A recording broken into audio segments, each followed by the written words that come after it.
Julie Crothers, and it will be directed first to Don Bates.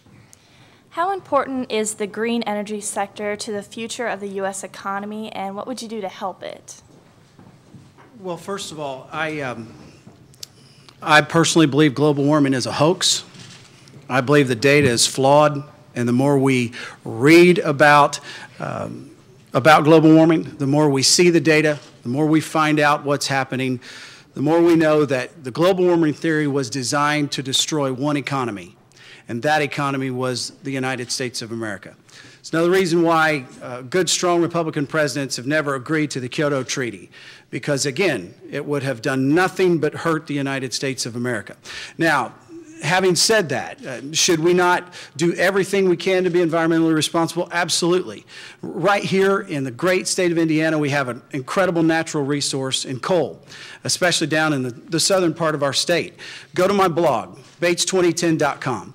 Read about what we say about converting coal to liquid fuels. We have a tremendous opportunity. Unfortunately, it's bogged down by environmental regulation that hinders us from exploring more of that technology. So my premise is, first and foremost, no, global warming is not real. We've actually been in a 10-year period of global cooling.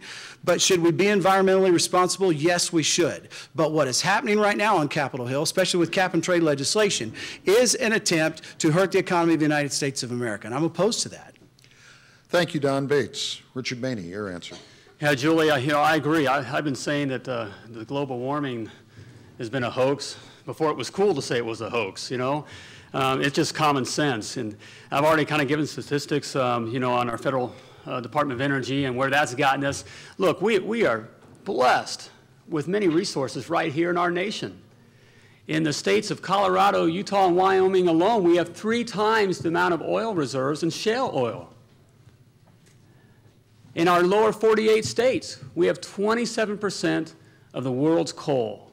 It's a sin that we're not using that. Up in Alaska, it's projected that we have twice as much the amount of coal that we have here in the lower 48. Look, I believe that America, and not only America, but our state, Indiana, should be energy independent, that we should lead in innovation, that we should lead in production, and that we should lead in efficiency. So yes, I say that we drill here and we drill now. We dig here and we dig now. If we want to build a nuclear plant down on the river, we're going to build a nuclear plant down on the river, period, if that's what we want to do as Hoosiers. Energy independence equals jobs. Energy independence equals prosperity. Thank you, Richard Maney. Dan Coates. Well, I think the desire for energy independence requires that we utilize, in a common sense, cost-effective, and green way to the extent possible that meets those tests, we utilize that to become more energy independent. Our dependence on Middle East oil has gotten us in real trouble, as we all know, because we're fighting 2 wars over there, not over the oil, but all the results of people who have the money from the oil and really don't like Americans and want to kill us. But I also think, and I supported the efforts of cleaning up our rivers and our lakes and being better stewards of the earth. The Bible calls on us to do that. I think it's a common sense responsibility and a personal responsibility that all of us have to be good stewards of this earth. And we want to live in a clean environment. I think where the difference comes is that some of the extreme measures that are being proposed are not cost effective, do not result in the results that we want, and put us in deep economic trouble. So finding that balance in terms of making sure we have our clean rivers and clean waters and sewage treatment plants. And there are ways to take sulfur and out of coal, and ways to take nitrous oxide out of coal. We've followed some of that, and I think we've all benefited from this beautiful blue sky and clear air that we're enjoying today and the green that we have from it. So finding that right balance is the important thing. And I just think going too far in one way or going too far the other way has been the problem that we've had in dealing with the environment. Thank you, Dan Coates. John Hostetler.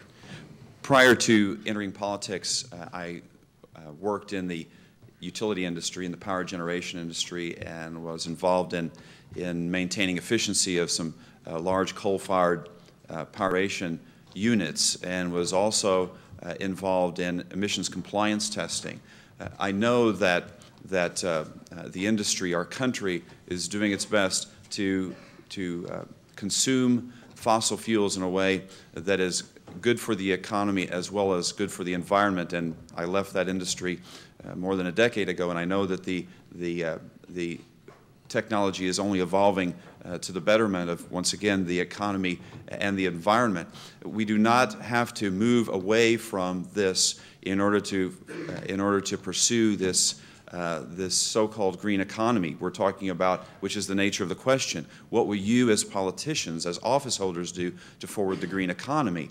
It's a question of politics versus market forces, and it is a question that's not even being asked in the larger competitive economies across the world. China's not moving in this direction. Brazil's not moving in this direction. India, South Korea, they are all recognizing the benefit of consuming responsibly large portions of fossil fuels in order to maintain their strong and growing economies. We should not turn the back on that same philosophy that was born in America. Thank you, John Hostetler.